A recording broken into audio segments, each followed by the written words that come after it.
All right, so the task today is we're going to take this bit of rope. We're setting up a back anchor. We stretched out 100 foot of this rope. We had to cut it, and so now we have to prepare this end here so that it doesn't fray. You can see this braided rope here gets pretty frayed, and what people typically do is they'll just take this and they'll melt the end, which we're gonna do anyway.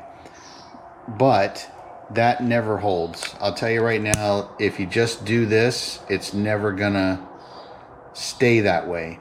And so what we're going to do is we're going to melt this down a little bit and get kind of a knob here on the end. Now the center core there doesn't melt too much, but these outer ones do because it's nylon.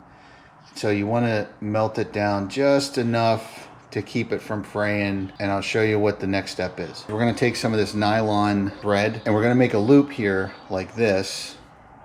And what you want to do is you want to leave enough on the end here because we're going to need that. And then what you're going to do is you're going to take the long end here and you're going to start wrapping it around.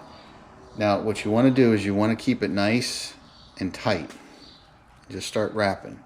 And you see how I'm doing it nice and neat along the edge here? All right, so you're going to start your wraps and you're going to do it nice and tight. And you see how I'm running it end on the end there, right here. Right, you want to go back here. There's no set rule on how long you make this. I usually do about 1 inch to 1.25 inches, maybe a little more. See how that's getting a little loose? You want to back that off and make it nice and tight. Then what you're going to do is you're going to take this tag end here that you use to wrap, and you're going to stick this through the loop like so. You want to make sure that it gets caught there. And then you're going to take your original end that you made here and you're going to start pulling, and you can see your loop gets pulled. And what will happen is it'll draw that string inside of there, like so. Now you don't want to pull it all the way out the other end. All right, you just want to pull it down into here. And then what I do is I take and I tie these two like so, like that. Keeping it nice and tight. Just tie a knot here like this. Doesn't have to be any special knot, just don't want it to come out. All right, like that.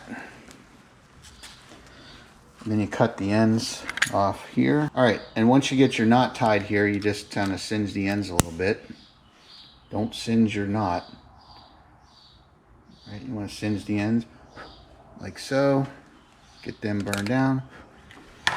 And that's it. This here is what keeps this from unfraying further. You're all done.